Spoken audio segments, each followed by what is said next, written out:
Muchísimas gracias, el gusto es para mí. Bueno, ya me presentaron, así que no me queda más que agradecerle la presencia de todos ustedes, agradecerle a Bes que nos da la oportunidad de poder tener esta reunión, ¿no es cierto?, de intercambio, este espacio de intercambio, que es valioso para tanto para mí como para ustedes. Esperemos que así sea. Así que bueno, ustedes tienen una calurosa noche y acá hace un frío que yo estoy tapada hasta las orejas con ropa porque hace mucho frío hoy. Así que bueno. Bueno, entonces empezamos, ¿te parece, Ángel? Claro Listo. que sí, Doc. Con todo Bárbaro. gusto. Muy bien. Voy a achicar esto. Muy bien. Bueno, ustedes cuando me quieran hacer una pregunta, me interrumpen, ¿sí? Ya sea por el chat o si quieren por micrófono, a mí me da lo mismo. Yo el chat lo voy a ir viendo cuando termino cada tramo, lo voy mirando, ¿sí? Yo hoy les voy a hablar sobre el linfoma multicéntrico en caninos, ¿sí? Que es una patología que para todos nosotros es bastante habitual, ¿sí? Es bastante común de ver en la clínica de todos los días, dentro de lo que son las neoplasias hematopoyéticas. Yo creo que es una de las más comunes, ¿no es cierto?, que uno ve. Entonces, para poder ubicarnos dentro de lo que son las neoplasias hematopoyéticas, tenemos que volver un poquito a conceptos de fisiopatología, ¿sí?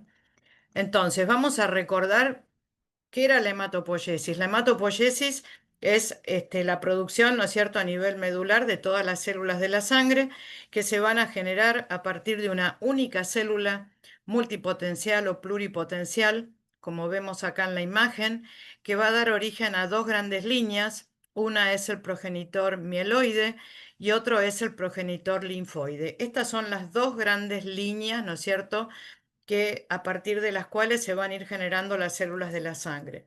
Si ustedes se fijan, a partir del progenitor mieloide, va a dar origen a todas las células que están en la parte de abajo del esquema. O sea, el progenitor mieloide va a dar origen a los eritrocitos, a las plaquetas, a todos los granulocitos y a los monocitos, ¿sí? Mientras que el progenitor linfoide va a dar origen a linfocitos y a células plasmáticas. Entonces, para mí este cuadrito es muy interesante porque nos permite entender un poco, ¿sí? Cuando hablamos de neoplasias hematopoyéticas, poder entender cuáles son las diferencias entre una y otra. Entonces, como nosotros tenemos dos grandes líneas que son la mieloide y la linfoide, cuando hablamos de neoplasias hematopoyéticas vamos a tener neoplasias mieloides y neoplasias linfoides, ¿sí? Las neoplasias linfoides van a comprometer entonces a todas esas células que nosotros vemos abajo del dibujo, ¿sí? Y que son las leucemias.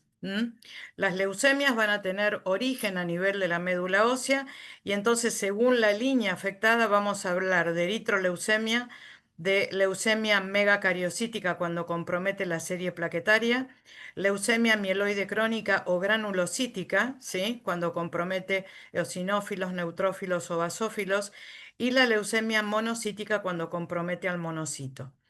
Mientras que las neoplasias linfoides también pueden ser, ¿no es cierto?, leucemias, o sea, enfermedades que se originan en la médula ósea, pero también vamos a tener otra neoplasia hematopoyética, que es el linfoma, que a diferencia de la leucemia que se origina en médula, el linfoma va a ser una neoplasia que va a originarse en órganos sólidos, ¿sí? ¿Qué órganos sólidos? En todos los tejidos hay linfocitos. Entonces, donde hay un linfocito, puede desarrollarse un linfoma, de manera que nosotros podemos tener linfoma con afectación de linfonódulos, linfoma cutáneo, linfoma digestivo, linfoma ocular, ¿sí? Y ya les digo, en cualquier tejido donde haya linfocitos puede desarrollar un linfoma. Entonces, la diferencia entre un linfoma y una leucemia es que la leucemia se origina en médula ósea, es una neoplasia de médula ósea, por lo tanto, nosotros vamos a muchas veces ver su expresión en sangre periférica, por eso decimos que las leucemias son tumores líquidos, ¿sí? Mientras que el linfoma afecta órganos sólidos. Entonces, Así como hay leucemias mieloides, también hay leucemias linfoides.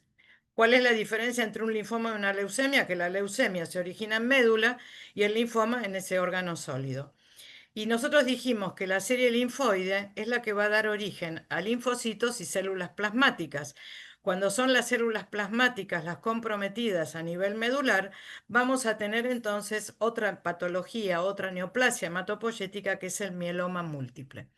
Entonces, este cuadrito a mí me parece muy interesante porque si nosotros hablamos de leucemia, tanto sea mieloide como linfoide o un mieloma, nosotros vamos a tener que hacer nuestro diagnóstico a nivel del órgano hematopoyético afectado, que en este caso sería la médula ósea. ¿Sí? Entonces, el diagnóstico de confirmación de una leucemia lo vamos a tener a nivel medular.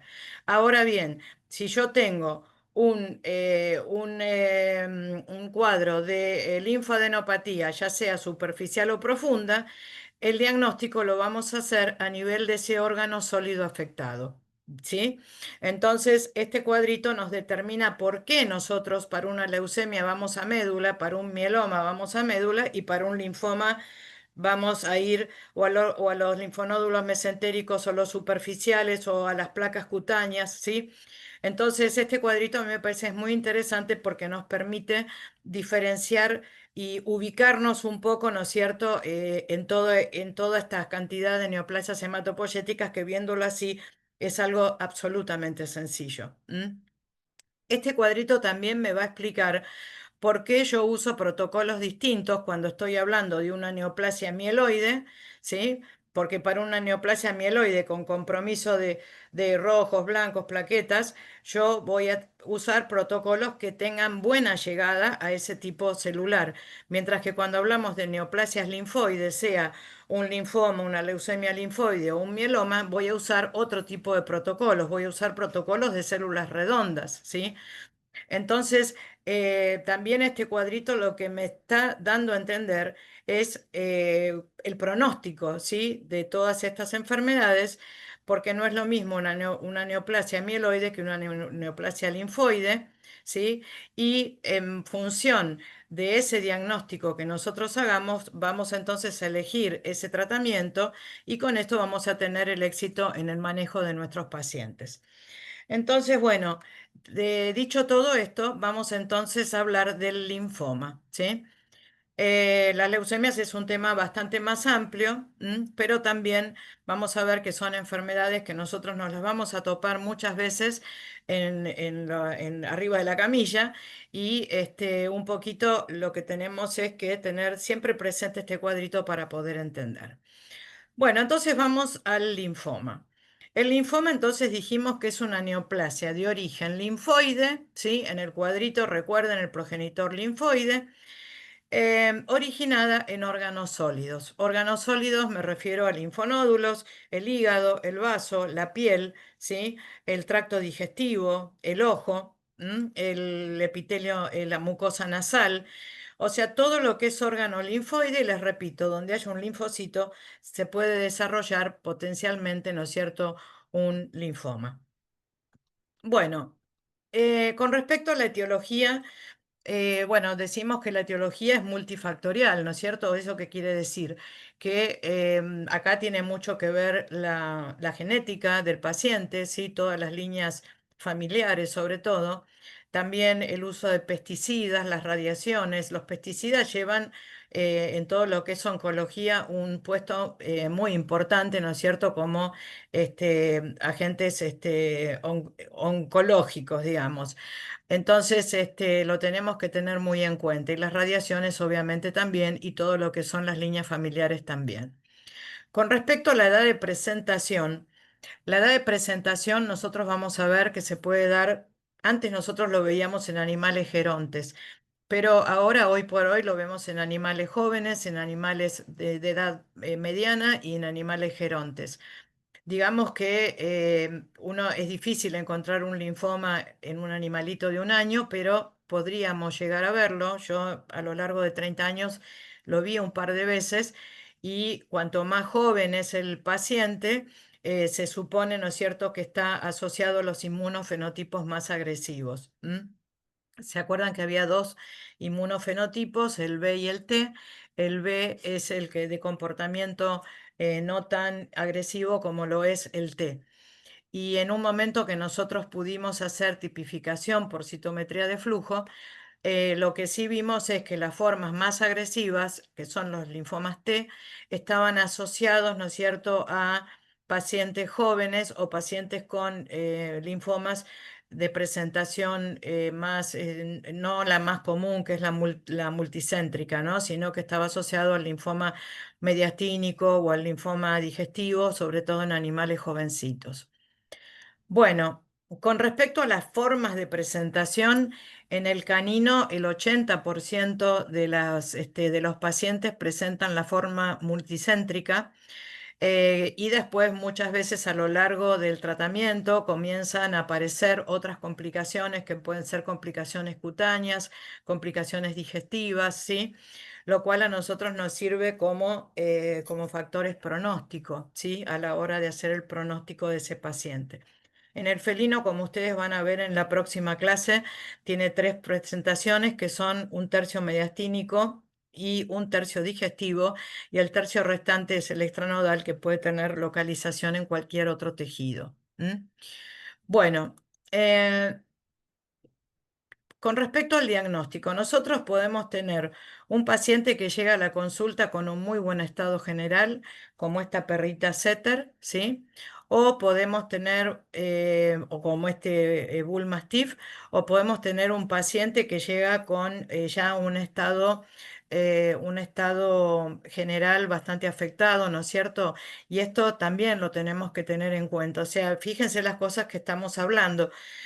Un factor pronóstico importante es la edad del animal, el otro es en el estado general que venga, porque no es lo mismo un animal joven tiene un pronóstico más desfavorable que si estamos hablando de un animal geronte.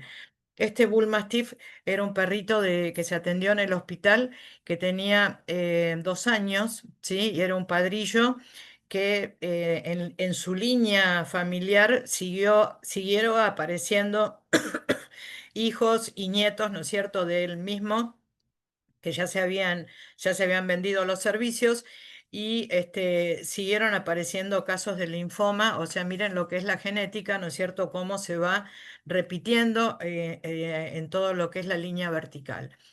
Entonces, la forma de presentación puede ser o un animal con un grado de deterioro importante, o puede venir un animal en muy buen estado general, con todos los linfonódulos agrandados, que cuando nosotros les explicamos, ¿no es cierto?, que el paciente tiene una enfermedad grave, ¿no es cierto?, una enfermedad que en general tiene un curso terminal, es como que la familia, ¿no es cierto?, de esos pacientes no entienden nada, les parece todo una cosa de locos, pero bueno, es así de tramposo, ¿no es cierto?, de traicionero esta patología. Bueno, entonces nosotros dijimos que ya en el examen clínico, ya cuando nosotros vemos esos linfonódulos, que ya los vemos sin tocar, ya vemos, ¿no es cierto?, esas superficies que ya lo intuimos que son linfonódulos agrandados, ¿sí? Entonces, fíjense el tamaño, bilobulados inclusive. Los linfonódulos submaxilares siempre vienen muy contaminados con material reactivo inflamatorio de la boca, por eso tratamos en lo posible de no punzar esos linfonódulos, porque en general nos pueden llegar a confundir en el diagnóstico.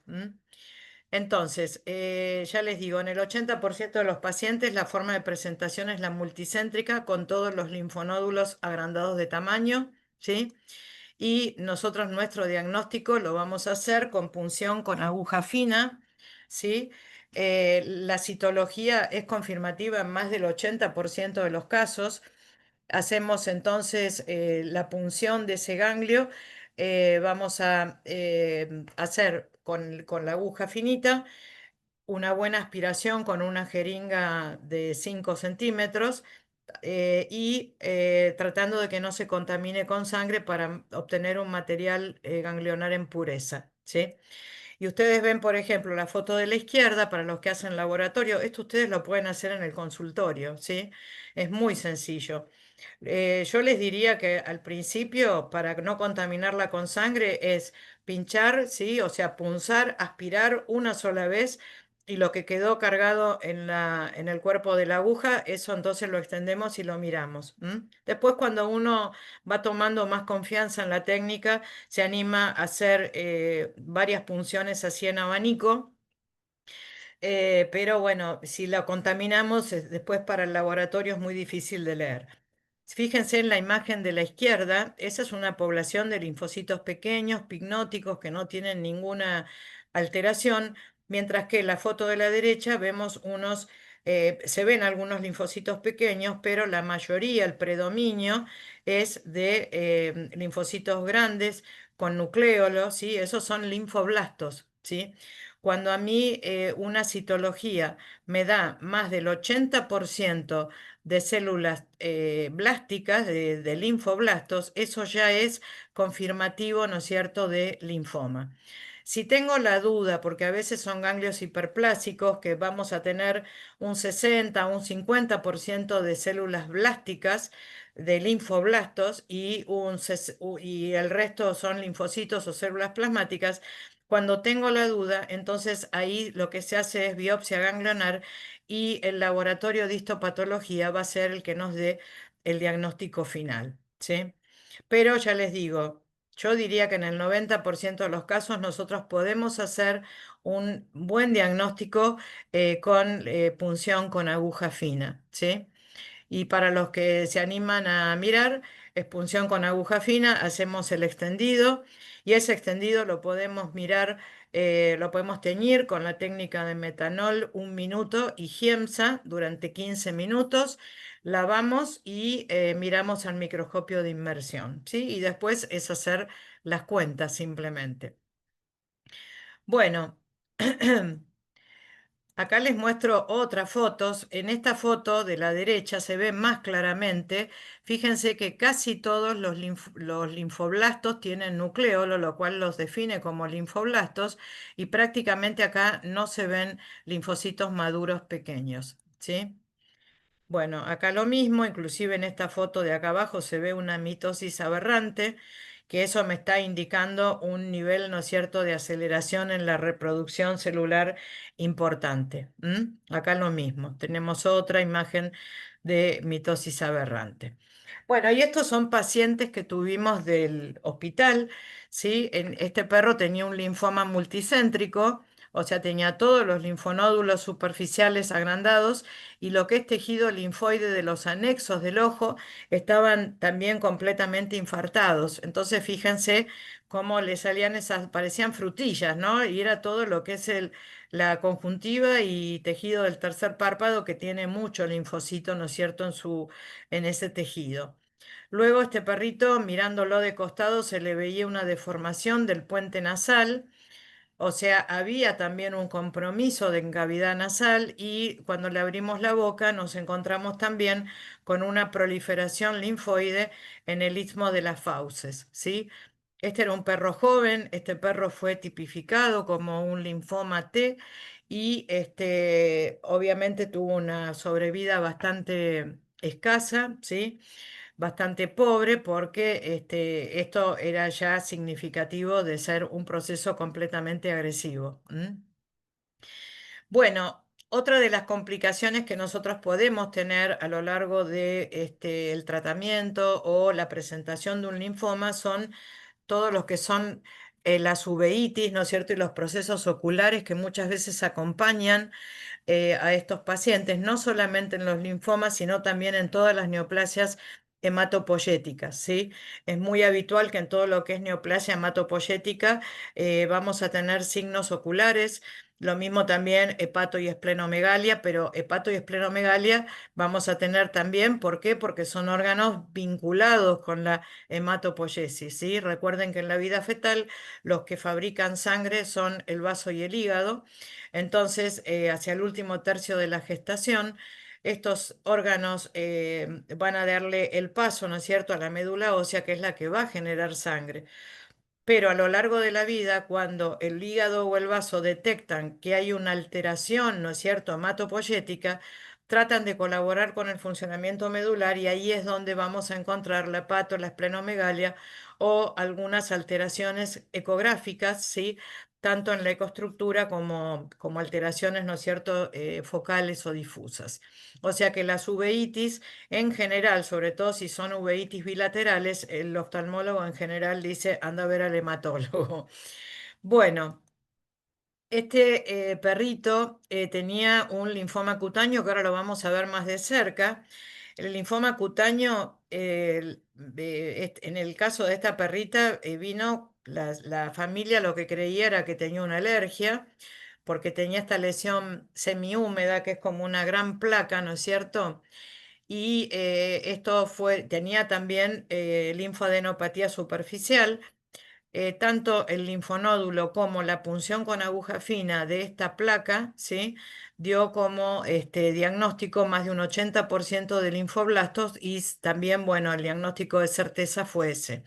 Este perro también tenía proliferación en todo lo que era el área perineal, ¿sí? A partir de la unión mucocutánea. Y también, obviamente, esto es significativo de un linfoma con un alto compromiso, ¿no es cierto? Y con un alto grado de agresividad. En estos pacientes teníamos también linfadenopatía generalizada y revisándolo nos encontramos con esto que la verdad que no se veía a simple vista. Bueno.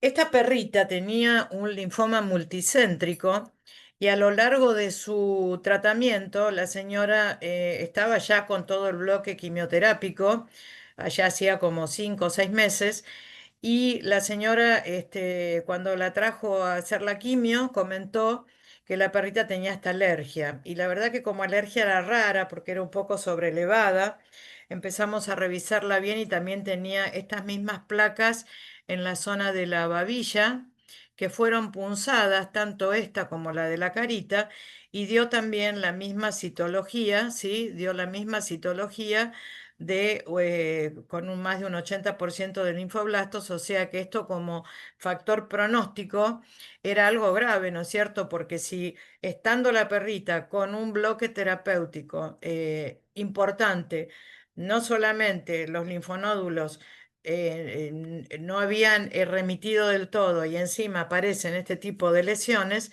esto es como un indicativo, ¿no es cierto?, que el linfoma está haciendo más fuerza que la que podemos estar haciendo nosotros con la quimioterapia, ¿sí? Bueno.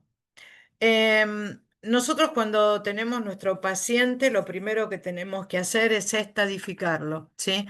Porque la estadificación es lo que a nosotros nos va a permitir poder elaborar nuestro pronóstico, porque cuando uno diagnostica un linfoma y le explica, ¿no es cierto?, al tutor que la enfermedad es grave, que es una enfermedad de carácter terminal, ¿no es cierto? Y que tenemos que ver cuáles son los pros y los contras que tenemos con este paciente, es fundamental el primer paso hacer nuestra estadificación. En el canino, según la OMS, tenemos un primer estadio donde tenemos quizás uno o dos linfonódulos afectados, ¿sí? En un estadio 2 vamos a tener todos los linfonódulos superficiales comprometidos. En un estadio 3 ya vamos a tener linfadenopatía generalizada, o sea, tanto superficial como profunda. ¿Sí? Luego en un estadio 4 vamos a tener compromiso en hígado o en vaso con lesiones severas, ¿no es cierto? En general, los pacientes con linfoma tienen hepatoesplenomegalia por esto mismo que yo les contaba, por estar tan asociado, ¿no es cierto? Porque son órganos hematopoyéticos, el vaso y el hígado. Entonces, siempre vamos a tener alguna respuesta reactiva. En general, el vaso tiene una ecoestructura en panal de abeja, como algo habitual, pero si ya tiene características neoplásicas, ese vaso o ese hígado, con lesiones focales, con riesgo de ruptura, etcétera, esto ya categoriza, ¿no es cierto?, como un estadio 4. Y luego tenemos el último estadio, que va a ser cuando las células tumorales de los ganglios van a colonizar la médula ósea y una vez que colonizan la médula ósea van a pasar a sangre periférica una vez que están en médula, van a competir por espacio y nutrientes con todo lo que son progenitores eritroides. Por eso estos pacientes en general van a ser pacientes anémicos. Y esos linfoblastos de médula los podemos llegar a ver a nivel de sangre periférica, ¿sí? Por eso, si nosotros tenemos un paciente con linfoma anémico, tenemos que sospechar que muy posiblemente esa médula ósea esté lo que se llama leucemizada, ¿sí? O sea que hay presencia ya de linfoblastos a nivel medular, ¿sí? Y atrás de eso ya es, ahí sobreviene la anemia, etcétera. Entonces, la leucemización, que es cuando tenemos compromiso de la médula ósea, ya es un quinto estadio que es el de mayor gravedad. A su vez, habíamos dicho que nosotros podemos tener un paciente que viene con un buen estado general o con un mal estado general. Entonces, consideramos un subestadio A cuando viene con un buen estado general o un estadio B cuando viene con un mal estado general. ¿Sí? O sea, estas cosas son muy importantes a la hora de sentarnos a hablar sobre tratamiento y pronóstico. Bueno, entonces, el pronóstico. El pronóstico nosotros lo vamos a elaborar en base a todo esto que estuvimos charlando, ¿sí? Uno es identificar si nosotros vemos que es un inmunofenotipo más o menos agresivo, ¿sí? Y esto va a estar muchas veces asociado a la edad del paciente y a la localización de ese linfoma. Es importante saber en qué estadio estamos, ¿sí?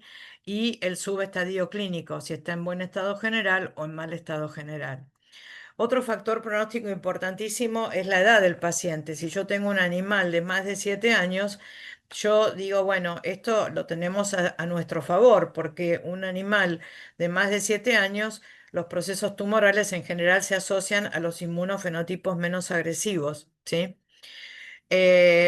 Luego, los hallazgos de hemograma, si es un paciente que yo ya veo que estamos con anemia o con trombocitopenia, tengo que estar pensando que posiblemente ya tenga células tumorales o blásticas a nivel de médula que están compitiendo con los glóbulos rojos y con las plaquetas por espacio y nutrientes. Y eso obligatoriamente me va a llevar, ¿no es cierto?, a anemia y a trombocitopenia. Es importante también los hallazgos de bioquímica sanguínea. ¿Por qué? Porque son animales que van a recibir tratamiento quimioterápico. Entonces, los hallazgos que yo encuentre, ¿no es cierto?, a nivel de la bioquímica renal hepática son importantísimos. Y luego tenemos la radiografía de tórax, ¿sí? Lateral y ventrodorsal y la ecografía para mí son fundamentales a la hora de ver el grado y extensión que tiene esa enfermedad, ¿sí? Porque ahí yo puedo saber si tengo compromiso mediastínico, si tengo compromiso en la trama pulmonar, si tengo compromiso a nivel interno de linfonódulos, de vaso, de hígado, ¿sí? O sea, es fundamental el bloque básico en cualquier paciente de hemograma, bioquímica y de imágenes, ¿sí? Es muy importante. Y otro factor pronóstico importante, obviamente, es ya la idiosincrasia individual de ese paciente, ¿no? Cómo es su respuesta individual. A lo largo del tratamiento siempre van a desarrollar resistencia a las drogas y esa resistencia también está muy ligada a la genética de ese paciente, ¿m? Pero es un factor pronóstico importante. Si estamos hablando también de tratamiento previo con corticoides, es importante porque en general el animal viene con la linfadenopatía generalizada, se le da un corticoide hasta que tenemos el resultado del laboratorio, le volvemos a dar un par de corticoides más, hasta que cuando uno le explica lo que es la enfermedad, etcétera, bueno, tienen que decidir si le hacen tratamiento, si no le hacen tratamiento, y mientras lo van pensando y charlando con la familia, muchas veces volvemos a dar más corticoide. Y si yo estoy dándole corticoides durante, no sé, 10 días, hasta 15 días, no pasa nada. Pero si yo sostengo un mes o 2 meses tratamiento con corticoides, el corticoide exacerba la bomba celular en la salida de metabolitos hacia afuera. De manera que esa bomba celular exacerbada, cuando yo quiero hacer una quimio, la quimio no logra entrar a la célula, ¿sí? justamente por esa bomba celular exacerbada para la salida de metabolitos. Por ese motivo es que si yo pienso hacer un tratamiento quimioterápico, tengo que tratar de minimizar las dosis de corticoide que voy a darle antes de iniciar el tratamiento, ¿sí? Todos los protocolos llevan corticoides, pero una cosa es usar el corticoide como monodroga, ¿sí? Porque el corticoide como monodroga genera este tipo de respuesta. ¿M?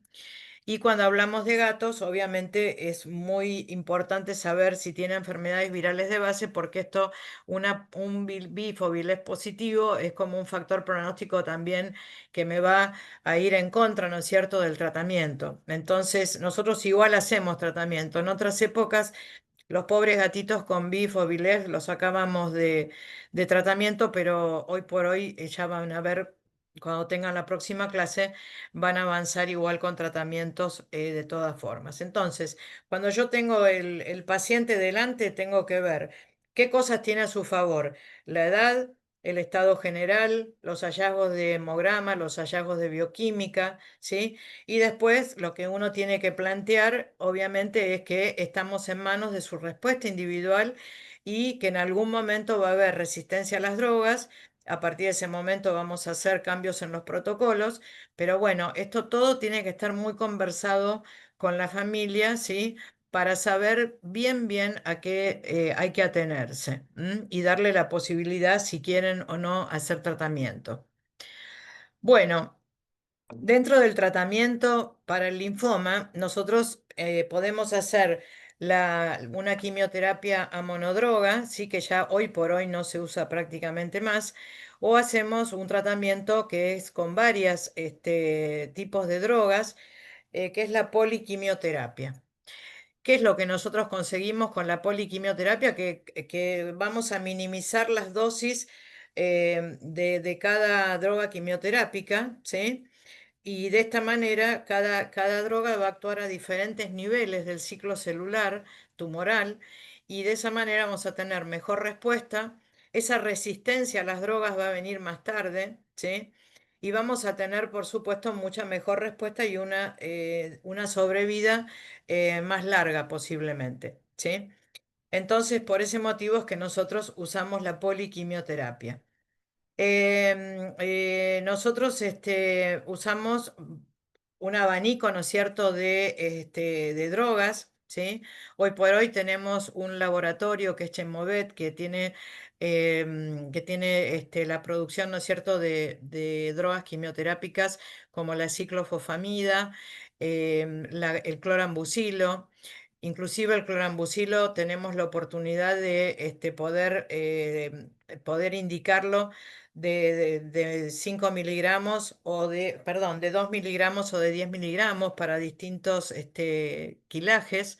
O sea, es un laboratorio que, como está justamente indicado para drogas de uso veterinario, a veces también las formas medicamentosas son más cómodas que cuando usamos drogas de uso, por ejemplo, en algunas leucemias, la hidroxiurea, ¿no? Acá en Argentina, la hidroxiurea en Argentina viene en cápsulas, en cambio la de este laboratorio viene en comprimidos, que es mucho más sencilla, ¿no es cierto?, para poder ser fraccionada. Bueno, ¿qué tratamiento vamos a usar nosotros? El tratamiento, digamos, más primitivo que usábamos era el COP. El COP era un tratamiento, ¿no es cierto?, que combinaba ciclofosfamida con vincristina y con prednisolona, ¿sí? Va a tener tres etapas, que son la inducción, donde vamos a buscar la remisión completa. Después tenemos una fase de mantenimiento donde intentamos mantener ese animal con los linfonódulos pequeños, ¿no es cierto?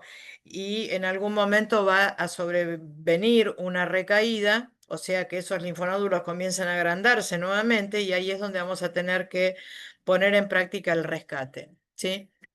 Entonces vamos a ver un poquito cómo son cada una de estas etapas. Bueno. Si yo tengo un paciente con un estadio de 1 a 4, de 1 a 4 era un paciente con linfonódulos superficiales y profundos, con alguna lesión a nivel de hígado o de vaso, ¿sí? Pero no tengo leucemización, no tengo un animal anémico ni con signos de tener comprometida su médula ósea. Entonces, en este caso, vamos a usar entonces un bloque que va a ser una aplicación endovenosa de vincristina a la dosis habitual que se usa la vincristina, 0,5 miligramos metro por vía endovenosa rápida. Y luego la vamos a combinar con ciclofosfamida de 50 miligramos por metro cuadrado, ¿sí? Por vía oral. Y en ese caso nosotros vamos a hacer la aplicación de vincristina, por ejemplo, el lunes, y luego 4 días de ciclofosfamida por vía oral, ¿sí? A esa dosis. Entonces, por ejemplo, martes, miércoles, jueves, viernes le damos la ciclofosfamida. Y la prednisolona, ¿sí? Que también la tenemos de este mismo laboratorio, vamos a arrancar con una dosis de 40 miligramos metro para luego bajarla a una dosis de 20 miligramos metro día por medio. Este bloque, que es vincristina semanal más los 4 días de ciclofosfamida, lo vamos a hacer durante 8 semanas seguidas, ¿sí? A partir de esas 8 semanas, si todo está bien, si los linfonódulos están todos controlados, ¿no es cierto? Y pequeños, vamos entonces a pasar a hacer semanas de descanso. Entonces acá ya pasamos a la primera etapa de mantenimiento, que es hacer el bloque vincristina ciclofosfamida cada 15 días. O sea, una semana le hacemos el bloque y una semana descansa. ¿Cuántas veces vamos a hacer esto? 6 veces. ¿Sí? Si todo sigue bien, los linfonódulos siguen pequeños, vamos a hacer el bloque quimioterápico vincristina ciclo. La prednisolona, fíjense que se mantiene siempre, ¿sí? Entonces, si todo sigue bien, los linfonódulos están pequeños, vamos a hacer el bloque vincristina ciclo cada 21 días. O sea, una semana hacemos el bloque y 2 semanas descansa. Esos descansos es como que recupera mucha calidad de vida ese paciente, ¿sí? Pese a que los perros y los gatos no alcanzan las dosis tóxicas como pasan las personas, que se nos cae el pelo, que vienen los vómitos, etcétera. En ellos verdaderamente la quimio no tiene ese mismo efecto. No sé qué tendrá que ver el componente también psicológico, pero ellos no alcanzan las dosis tóxicas como nosotros. Bueno. Si todo sigue bien, entonces vamos a pasar a hacer quimio cada 30 días, ¿sí? ¿Cuántas veces vamos a seguir hasta tanto tengamos una resistencia? Cuando los linfonódulos, pese a hacer la quimio, comienzan a agrandarse, entonces ahí vamos a tener que manejar la recaída. Ahora bien, si yo tengo un estadio 5, donde tengo la médula ósea infiltrada por células tumorales con anemia o con trombocitopenia, si yo no limpio esa médula, va a ser muy difícil, ¿no es cierto? O sea, va a ser menor la respuesta a la vincristina y a la ciclofosfamida. Entonces, en estos casos, para limpiar esa médula, se puede utilizar o bien la L-asparaginasa, en general con una dosis es suficiente. La dosis que se usa es 10.000 unidades internacionales por metro por vía intramuscular. Podemos llegar a hacer una nueva aplicación a los 15 días. La asparaginasa tiene dos problemas. Una es que es muy cara y la otra es que podría llegar a dar un shock anafiláctico. Por ese motivo es que yo personalmente la doy con hospitalización, ¿sí?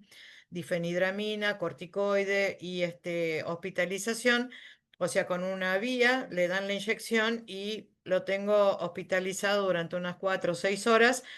Si llega a aparecer signos como si fuera una pancreatitis sobreaguda, ahí entonces empiezo a acelerar el fluido como para lavar.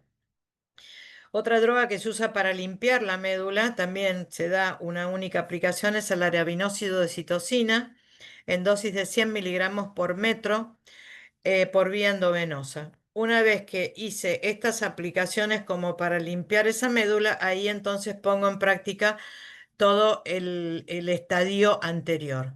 ¿Sí? ¿Se entiende? O sea, y lo mismo si en el curso de un tratamiento comienzo a tener signos de leucemización, ahí entonces voy a tener que intentar lavarla. En Argentina, ya les digo, el costo de las paraginasas es muy, muy alto y no todo el mundo puede llegar, ¿no es cierto?, a acceder. Bueno, dijimos entonces que si los ganglios comienzan a agrandarse, eso es una indicación, ¿no es cierto?, del avance de la enfermedad o bien de una resistencia a las drogas, y ahí voy a tener que hacer un rescate. ¿Cómo voy a hacer el rescate? El rescate voy a usar una droga que no usé hasta ese momento, ¿sí? Que puede ser o bien la doxorubicina, la dosis habitual, 30 miligramos metro, ¿sí?, por vía endovenosa lenta durante una hora y con un control cardiológico previo, ¿sí? Porque se acuerdan que la doxorubicina puede inducir a dilatación cardíaca, por eso es importante ver la fracción de acortamiento que tiene ese corazón. Bueno, puedo usar también una dosis de asparaginasa o puedo usar otra droga que también acá en Argentina la tiene el laboratorio Chemovet. Esperemos que pueda ser, que pueda llegar también a Ecuador en algún momento, porque es una droga muy buena para usar en rescate, ¿sí? La lomustina se da por vía oral y se da cada 3 a 6 semanas y muchas veces ya se usa junto con la prednisolona como digamos, abandonamos el protocolo COP y ya seguimos con lomustina, ¿sí? A mí personalmente es un protocolo que me gusta, sobre todo en pacientes con que responden, que más o menos todos los signos responden a un linfoma de alto grado. A mí es un protocolo que me gusta mucho. También en animales que se ponen muy nerviosos en el suministro de las endovenosas, también me gusta. En animales jóvenes es de primera elección y en algunos tipos de linfomas muy complicados también. ¿Sí? Bueno, ¿qué más? Hay otras drogas porque la ciclofosfamida en muchos pacientes les puede llegar a dar cistitis hemorrágica y podría llegar a inducir a un cuadro tumoral de la pared vesical. Entonces, en esos casos, sobre todo, a mí personalmente me pasa como en un 70% de los pacientes hembras. En los machos es difícil, pero la ciclofosfamida le tengo un poco, o sea, la voy mirando, ¿no es cierto?, a ver cómo me va yendo. Y ante la duda, directamente, si no, la cambio por clorambucilo. El clorambucilo, ya les digo, tiene una presentación de 2 miligramos o de 10 miligramos, por eso es que por lo menos la de este laboratorio Chemovet, y la dosis que usamos es de 2 miligramos metro, ¿sí?, por día. Es una droga que se usa mucho también en mantenimiento en leucemias y no tiene prácticamente efectos colaterales, ¿sí? Lo que pasa que, bueno, uno va eligiendo, ¿no es cierto?, también muchas veces según respuesta. O sea, acá no hay protocolos rígidos. Hay muchos oncólogos que les gusta sostener con ciclofosfamida y a mí la elijo según el cuadro y según el paciente, ¿sí? Así que bueno, pero las dos drogas funcionan muy bien. Bueno, con respecto a la mitosantrona, ustedes van a ver mucha bibliografía que habla de la mitosantrona. A mí personalmente no me dio grandes resultados, ¿sí? Siempre en estos pacientes tenemos que usar estimulantes de colonias granulocíticas cuando tenemos un déficit o un bajón grande de leucocitos, ¿sí? A la dosis habitual de 5 microgramos por kilo por vía subcutánea.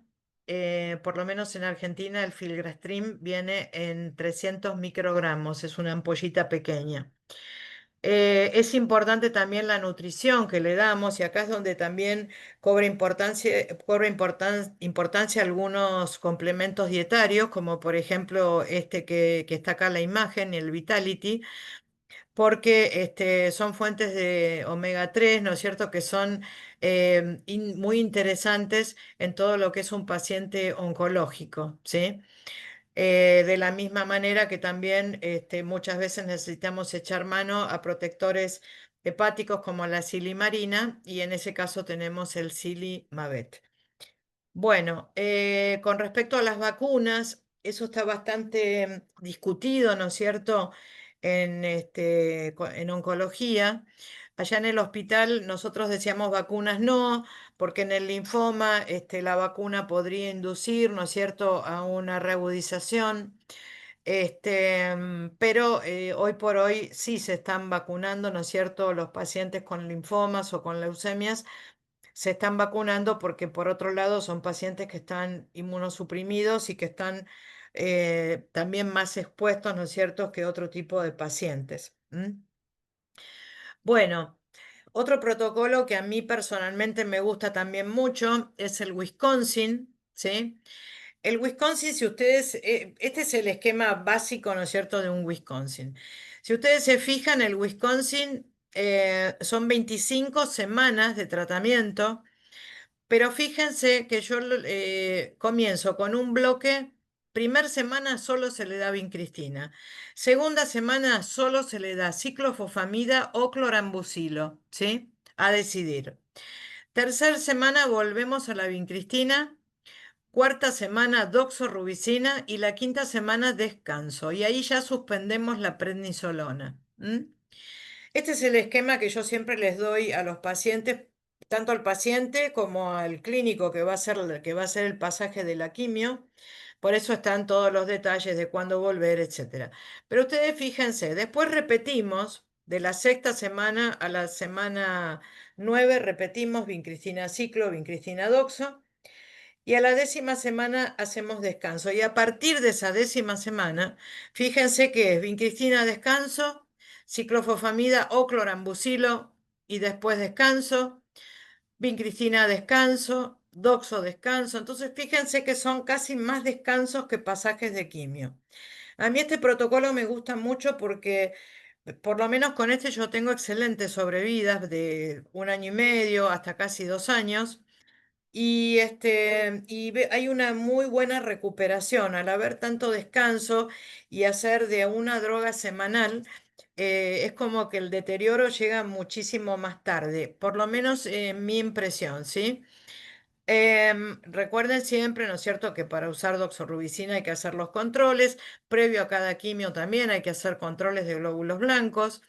O sea, hay que tener esos cuidados, ¿no es cierto? Sobre todo en lo que hace, ¿no es cierto?, a los leucocitos. Nosotros no nos fijamos tanto en la cuenta total de leucocitos, sino que nos fijamos en cuántos neutrófilos tenemos. O sea, neutrófilos tenemos que tener de 3.000 por milímetro cúbico para arriba. O sea, del total de leucocitos, 3.000 tendrían que ser neutrófilos como para yo poder hacerle la quimio esa semana a ese paciente. Este protocolo, ya les digo, es un Wisconsin modificado, ¿no? Es un Madison Wisconsin modificado y remodificado y uno muchas veces en el camino lo vuelve a modificar, porque a veces la doxo hay animales que no la toleran bien, entonces por ahí tenemos que sacar la doxo del protocolo, ¿sí? Entonces, las demás drogas se toleran muy bien, o sea, yo nunca tuve problemas con una ciclofosfamida ni con un clorambucilo.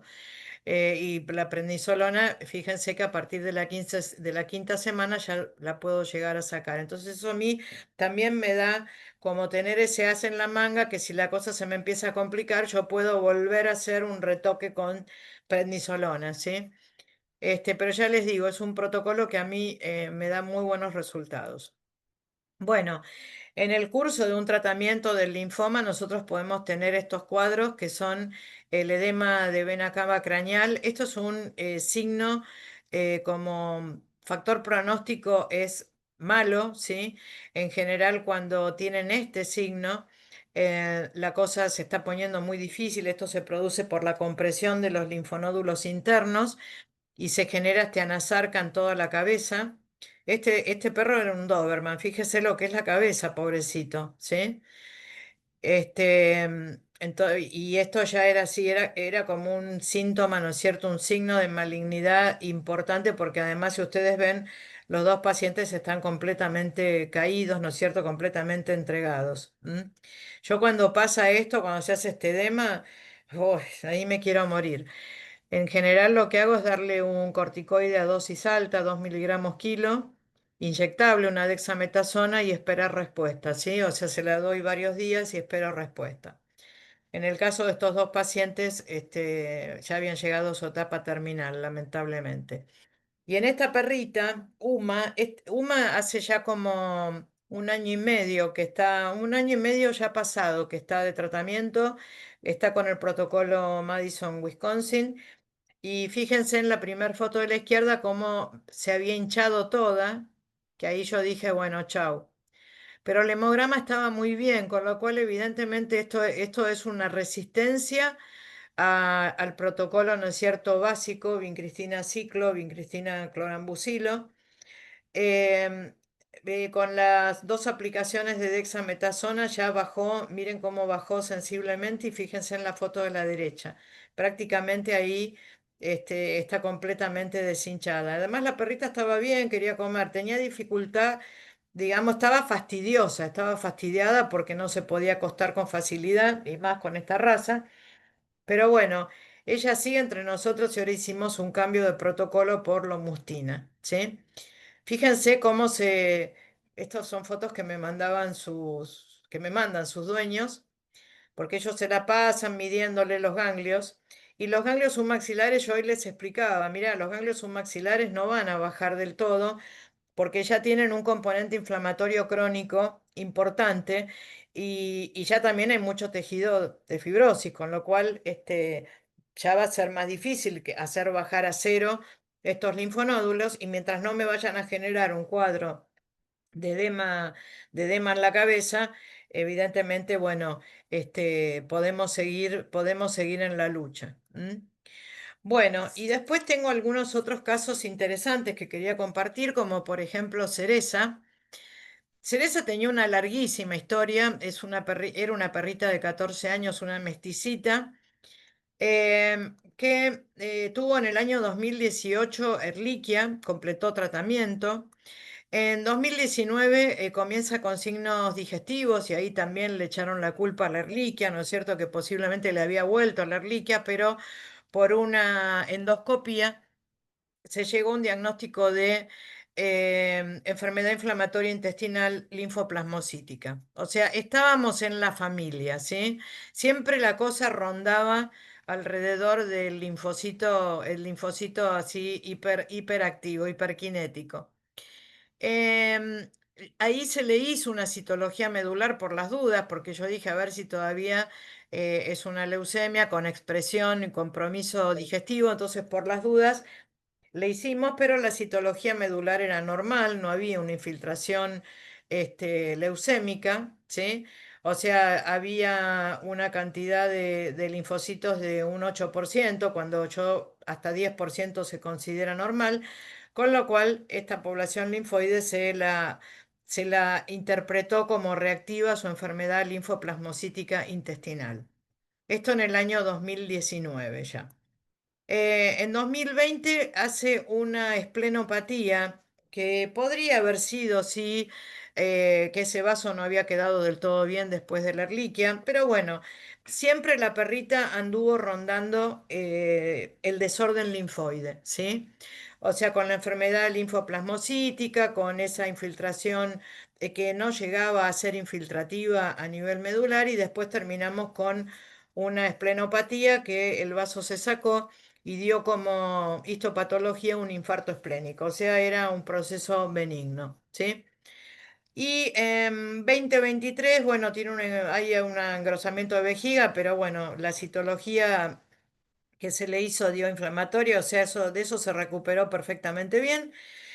Y en el año 2024, o sea, el año pasado, se presenta la consulta con linfadenopatía generalizada superficial y la presencia de nódulos subcutáneos, ¿sí? Con un diagnóstico presuntivo, ella decía que era una citología no concluyente, se ve que la citología no había sido, no fue, digamos, representativa y habían pinchado posiblemente el tejido graso y dio lipoma. Ella no le daba importancia, pero cuando yo la miré, no sé si ustedes lo llegan a distinguir, estaba lleno, era una pelotita al lado de otra y la linfadenopatía generalizada, ¿sí? Entonces, a esta perrita, que también tenía en la panza, en todos lados, todo lo que era abdomen, ¿sí? Acá este ya correspondía al linfonódulo inguinal superficial, pero estaba llena de todas estas, no se rascaba ni nada. Entonces le hicimos una citología tanto a estos nódulos como a los linfonódulos superficiales y me dio una citología con más de un 80% de linfoblastos, ¿sí? Lo cual entonces se definió, ¿no es cierto?, como un linfoma. Esta perrita, claro, como ya venía, ¿no es cierto?, con una linfoplasmocítica intestinal, después hizo la esplenopatía, tenía una médula que estaba ahí rayana en la linfoproliferación, terminó finalmente desarrollando un linfoma multicéntrico con compromiso cutáneo, ¿sí? Ya cuando uno tiene un linfoma multicéntrico y se combina con una forma cutánea, digamos que como factor pronóstico es bastante serio y de hecho, bueno, esta perrita fue eutanasiada cuando ya la situación se puso muy grave. Nosotros siempre a los tutores, ¿no es cierto?, de estos pacientes les explicamos que la enfermedad se considera de carácter terminal, a diferencia de una leucemia, ¿no es cierto?, que es una enfermedad crónica, que si bien se puede poner fea también, pero si uno logra mantenerla en cronicidad, son enfermedades crónicas. En cambio, el linfoma en general termina, ¿no es cierto?, en eutanasia, porque también si nosotros trabajamos por la calidad de vida del paciente. Si nosotros no logramos o no estamos logrando ese objetivo, entonces nos estamos alejando de nos estamos alejando de nuestro compromiso inicial. Entonces siempre decimos, bueno, hacemos este tratamiento que es paliativo y es para darle una buena calidad de vida, ¿no es cierto?, a ese paciente y prolongarle su sobrevida lo que más sea. 6 meses, 8 meses, un año, 2 años, 3 años, lo que sea, ¿sí? Pero con el compromiso que cuando la calidad de vida declina, ahí tenemos que tomar otras decisiones que son más dolorosas, pero más humanitarias. O sea, siempre tenemos que hablar de remisión y no de cura en el caso de un linfoma, ¿sí? O sea, remisión es esconder un poco los síntomas, ¿sí? Que es justamente lo que nosotros conseguimos en un tratamiento de linfoma con buena respuesta. Bueno, teníamos otro caso, este caso también fue interesante, ¿sí? Esta perrita, Jamaica, em, la habían comprado en Europa, ¿no es cierto? Porque la familia quería volver, porque había fallecido el padre de la casa, bueno, entonces para que los chicos vengan contentos, la madre les dijo, bueno, les compro un perro y volvemos a la Argentina, porque la señora quería volver a Argentina. Entonces, italianos eran, perdón. Y bueno, la perrita era divina, Jamaica. Bueno, tiene un cuadro de decaimiento, dinamia, anorexia y tenía una linfodenopatía generalizada, ¿sí? Con vómitos aislados, una claudicación intermitente y una pérdida de peso ponderal. Este, mm, la linfodenopatía a mí me llamó la atención porque eran linfonódulos como si fueran aceitunas en tamaño y en dureza. O sea, estaba muy aumentado la consistencia, no tanto el tamaño, pero era llamativa esa consistencia. Y tenía una claudicación intermitente, ¿no? Que muchas veces, primero se lo confundió con una rotura de ligamentos cruzados, pero después, bueno, era, era, mm, era una claudicación intermitente que muchas veces se va a dar, ¿no es cierto?, en las enfermedades oncomatológicas. Bueno, en el examen objetivo general y particular estaban todos esos linfonódulos muy aumentados de tamaño y con aumento moderado y esa claudicación sin foco. Se palpaba una organomegalia que no sabíamos si era el vaso, el hígado, ¿sí? Entonces fuimos a hacer el laboratorio como corresponde en estos casos. Teníamos una anemia, ¿sí? Teníamos un recuento de leucocitos de 8500. Me llamó la atención el valor de las proteínas totales, porque muchas veces, claro, el perro ya viene con los linfonódulos así duros, raros, y ya tiene el cartel en la frente que esto es un linfoma. Eso es lo primero que se nos cruza a todos. Y después decimos, claro, anémico, claro, porque debe estar leucemizado. Las proteínas altas porque debe ser a expensas de las globulinas. Las plaquetas estaban bien. Me llamó la atención en la fórmula la presencia de linfocitos muy reactivos y todos los hemoparásitos dieron negativos. ¿Se acuerdan que yo siempre les dije el bloque básico es hemograma, bioquímica e imágenes? ¿Sí? En la bioquímica nos encontramos con una urea y una creatinina un poco elevadas, sí, como que había un compromiso, y yo ahí le echo la culpa al alto porcentaje de globulinas, todas esas globulinas que muchas veces son a expensas de las gamma globulinas, son dañinas para el riñón, ¿sí? Pero bueno, todos querían a toda costa iniciarle el tratamiento, pero dijimos, bueno, vamos a hacer los pasos protocolares que corresponden. O sea, nunca nunca nunca uno tiene que arriesgar un diagnóstico así en el aire o empezar un tratamiento empírico, ¿sí? Aunque estemos casi seguros. Siempre tenemos que hacer los pasos protocolares correspondientes como para llegar a un diagnóstico de certeza. Y con el diagnóstico de certeza, ahí entonces vamos a iniciar, ¿no es cierto?, nuestro tratamiento. Bueno, se le hizo la ecografía abdominal donde se encontró una linfadenopatía múltiple, ¿sí? Se le hizo una radiografía de tórax con una linfadenopatía en mediastino craneal.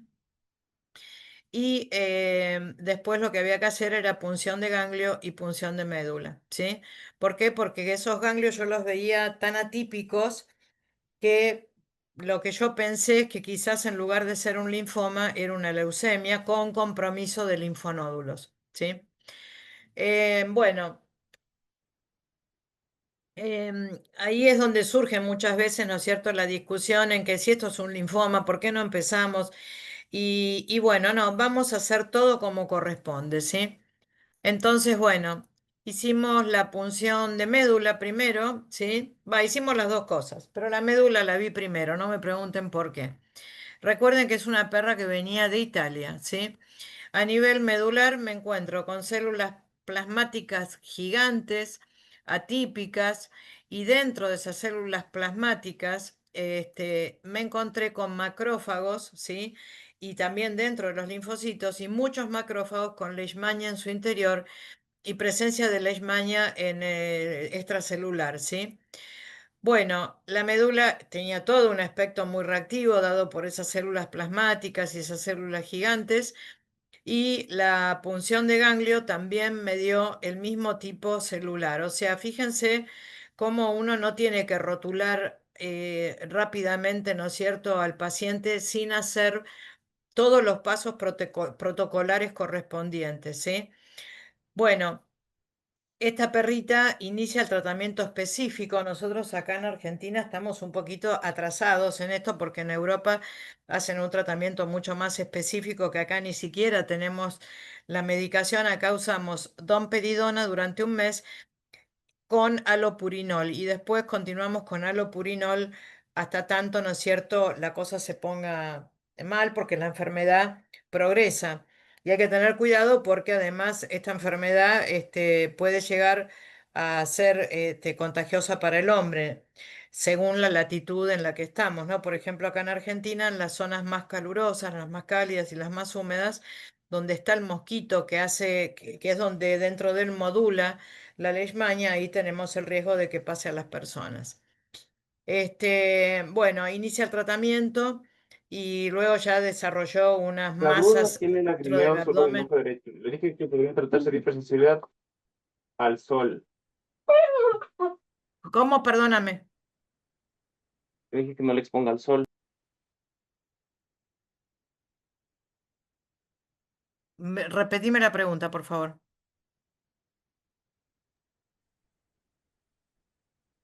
Creo que solo tenía abierto el micrófono, Doc. Ajá. Ah, no era para mí. Bueno. Bueno, entonces, bueno, esta perrita, el tratamiento lo hizo durante unos 8 meses más o menos y después sí hubo que terminar eutanasiándola cuando ya la enfermedad, ¿no es cierto?, la consumió por completo. Pero La verdad que fue un caso que a mí me impresionó porque uno cómo lo puede minimizar pensando que es un linfoma, ¿no es cierto?, y avanzar en un tratamiento sin haber hecho todos los pasos correspondientes, ¿sí? O sea, lo que terminó haciendo fue la forma visceral. Bueno, entonces, en conclusión, lo que me gustaría dejarles, ¿no es cierto?, como conclusiones del día de hoy, es primero que solo la citología o en su defecto la histopatología confirma un diagnóstico de enfermedad hematopoyética neoplásica. En este caso que hablamos hoy de un linfoma a nivel del tejido comprometido, sea ganglio, médula, órgano sólido, etcétera. Si hablamos de leucemia, tenemos que ir a médula; si hablamos de linfoma, tenemos que ir a ese tejido comprometido. A mí muchas veces me pasa que vienen animales con linfadenopatía interna y me dicen, ¿se le puede hacer una punción de médula para ver si es un linfoma? No. Si vos querés saber si eso es un linfoma, hay que punzar esos ganglios que estás viendo en el abdomen. La médula no tiene por qué estar comprometida, ¿sí? Porque la enfermedad no se inicia, la enfermedad está en ese órgano sólido, que es donde está la expresión. Bueno, eso por un lado. Después, siempre los pasos protocolares correspondientes, ¿sí? Sangre, radiografía, ecografía, porque todo esto a mí me va a permitir estadificar a ese paciente y de esta manera poder instaurar un tratamiento adecuado y elaborar un pronóstico también de certeza. Tenemos que tener muy claro el objetivo que tenemos de este tratamiento y hablarlo con los tutores, ¿no es cierto? El hecho de que es una enfermedad que estamos instaurando un tratamiento paliativo para mejorar su calidad de vida, para prolongar su vida con la mejor calidad de vida posible, y en la medida que nosotros nos alejemos de ese objetivo, vamos a tener que plantear, ¿no es cierto?, cómo seguir adelante. Bueno, y con esto terminaríamos entonces todo lo referente al linfoma. Me quedo a la espera si hay alguna pregunta o algo que quieran compartir, con todo gusto. No, Doc, por ahora todo excelente. Más bien agradecerle muchísimo por esta, esta gran clase, específicamente del linfoma. Ha sido muy enriquecedora. Hablo por todos los ponentes, por todos los participantes, perdón, que nos ha ayudado muchísimo, muchísimo, muchísimo. No sé, queridos colegas, si tenemos alguna pregunta, alguna duda, váyanos dejando en la cajita de comentarios. O si no, pues pueden abrir su micrófono y pues comentarnos. Sí, queridos colegas, eso. em, el doctor José Angulo nos dice muy didáctica, como siempre, doctora Mercedes. Mis saludos. Ya me conoce José Alberto. ¿Cómo está, José Alberto? Muchas gracias por el piropo. Ujú. Eso, Gracias. Doc. Tenemos una consulta. A ver. Nos comentan cuál ha sido el tiempo de sobrevida promedio del linfoma con protocolos CHOP. Mira, en general nosotros manejamos un tiempo de sobrevida, siempre hablamos de un básico de 8 meses, y yo en este momento con el Wisconsin tengo la que más, tengo una que hace ya casi 2 años, ¿sí? Son los menos, vamos a decir la verdad, son los menos. En general, entre los 8 meses y el año, año y medio como mucho, ahí ya la cosa se pone fea. Y ahí tenemos que seguir, ¿no es cierto?, con la eutanasia. Pero en este momento tengo tres que están como máximo, hay una que está cercana a los 2 años y una que la tengo en un año y medio.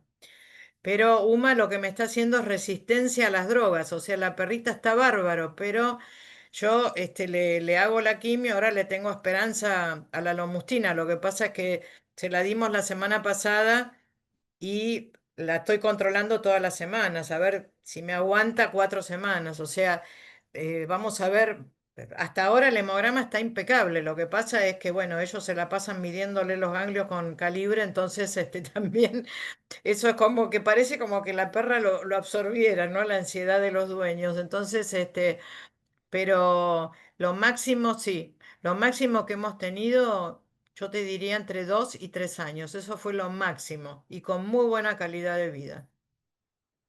Y después, obviamente, hay muchas leucemias con compromiso. Por eso es importante a veces en los linfomas hacerle la punción de médula, porque a veces son leucemias con compromiso de ganglios y esas pueden vivir eternamente. Una vez que controlaste los linfonódulos, ya después pasa a un plano crónico de la leucemia y te puede vivir y morirse de cualquier otra cosa, ¿sí?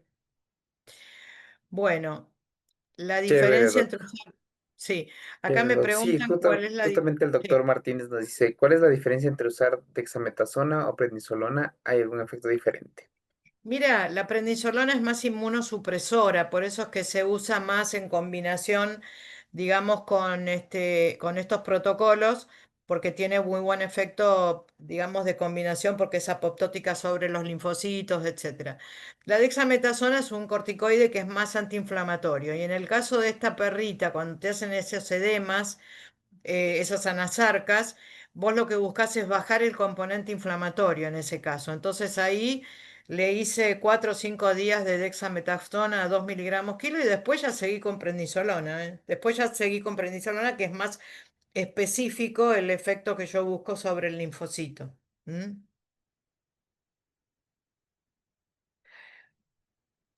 Acá, Perfecto, doc, perfecto. La doctora María Elisa nos dice, ¿alguna imagen para compartir el protocolo COP? espérate, a ver si lo tengo. Sí, porque es del protocolo COP, es el anterior. A ver cómo lo paso para atrás esto.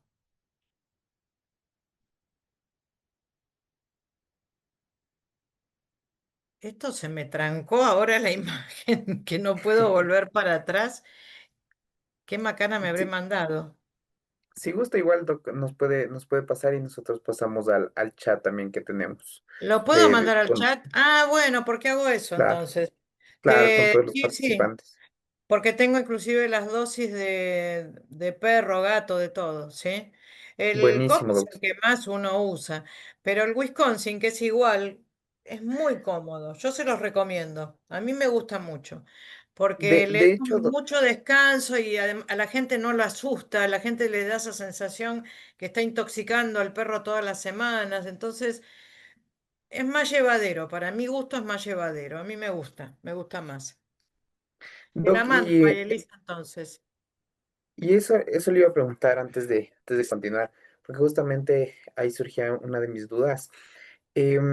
Había un Wisconsin modificado, si no estoy mal. No sé si usted Sí. ha manejado eso o hay algún otro protocolo que haya tenido, pues.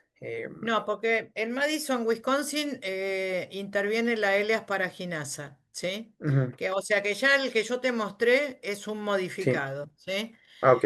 Y a veces a mí me embroman porque me dicen el Madison, el Wisconsin modificado, remodificado por Fidanza. Entonces, y después Es, lo modifica otro. O sea, ahí es donde eso ténganlo en cuenta que no hay protocolos rígidos, ¿sí?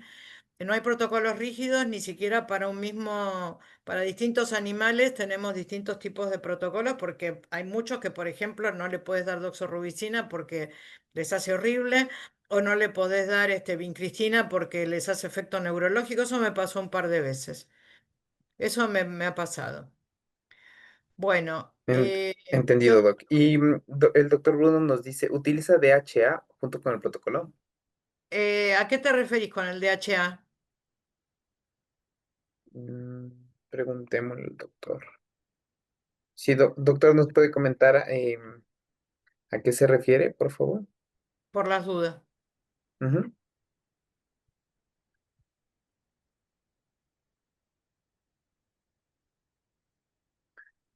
Em, En el ok, hasta, Wisconsin. Ah, a omega los, 3. Sí, sí, sí, sí. Uso ujú, mucho omega 3 porque inclusive en este del laboratorio Chemovet que tiene Oncovet Vital. sí, el Nutri no sé cuánto, que es complemento dietario, tiene omega 3. Sí, a mí eso me encanta, agregarlo, los omega 3. Y María Elisa que me preguntó en el Wisconsin, una vez que finalizo las 25 semanas, me quedo en actitud expectante. O sea, lo que hacemos es no le damos absolutamente nada a la espera de ver qué pasa con esos linfonódulos. A veces pasan meses sin novedad y en algunos otros casos comienzan, de hecho, esta perrita Uma me tuvo como 3 meses sin que se le agranden los ganglios y cuando se empezaron a agrandar volvimos a foja cero, ¿sí? Bien. Perfecto, Doc. No sé si tengan alguna otra pregunta, queridos colegas. Em, no sé si, Doc, usted tenga también algo más que acotar. Realmente esta noche ha sido maravillosa, nos ha despejado muchísimas dudas y más que nada ha impartido mucho su conocimiento. Yo de todo corazón le agradezco, Doc, por toda No, y para esa buena mí, imagínate predisposición. que para mí es un gusto, verdaderamente es un gusto, porque hoy le decía al doctor que una de mis hijas está viajando mañana a la madrugada, se radica en Ecuador, así que imagínate que para mí los colegas de Ecuador son ahora casi mi familia, así que bueno, Claro que sí, este, Doc, ya sabe que cualquier cosa que ay, necesite, todos acá estamos con los brazos abiertos. Doc, nos pregunta el muchísimas gracias. doctor José. Tal vez Sí, ha realizado protocolos quimioterápicos a pacientes felinos con leucemia, los cuales desarrollan linfoma. sí. Lo que tiene el virus del VILEF es que es un inductor directo de neoplasia. Porque genera la mutación. O sea, si vos tenés un gato joven con VILEF, es casi seguro que lo induzca el desarrollo de un linfoma. Y hemos usado sí protocolos. Los gatos con BIF, el BIF es un inductor indirecto de neoplasia. Entonces, ya ahí es más difícil que desarrollen linfomas. Pero en los de VILEF, en general, si es un gato joven, te va a desarrollar el linfoma mediastínico. Y sí, hacemos yo en general lo que trato es o con lomustina o le hacemos vincristina y mantenerlo después con clorambucilo. Los gatos responden muy bien al clorambucilo, tanto en linfomas como leucemias. Lo que pasa es que el gato, ya ustedes lo van a ver cuando lo vean la próxima clase, no me quiero solapar con el tema de la doctora Gabriele. El gato en general a nosotros nos llega a la camilla en un estadio muy avanzado, ¿sí? Siempre lo enganchamos en un estadio, el gato es tan estoico que no es como el perro. El perro siempre llega por ahí, llega regio y con todos los linfonodos grandes. En cambio, el gato ya llega mal, o sea, ya llega en un estadio avanzado. Y entonces los protocolos y la sobrevida siempre es menor, pero más que nada por ese estoicismo que tienen estos pacientitos, ¿sí? Pero hoy por hoy sí se hacen los protocolos en los felinos, aunque tengan virales. Perfecto, muchísimas gracias. Quizás No, al alguna otra contrario. pregunta, queridos colegas, y si no, pues nuevamente démosle a la doctorita un gran abrazo a la distancia y pues nada, Doc, muchísimas gracias por todo ese aporte.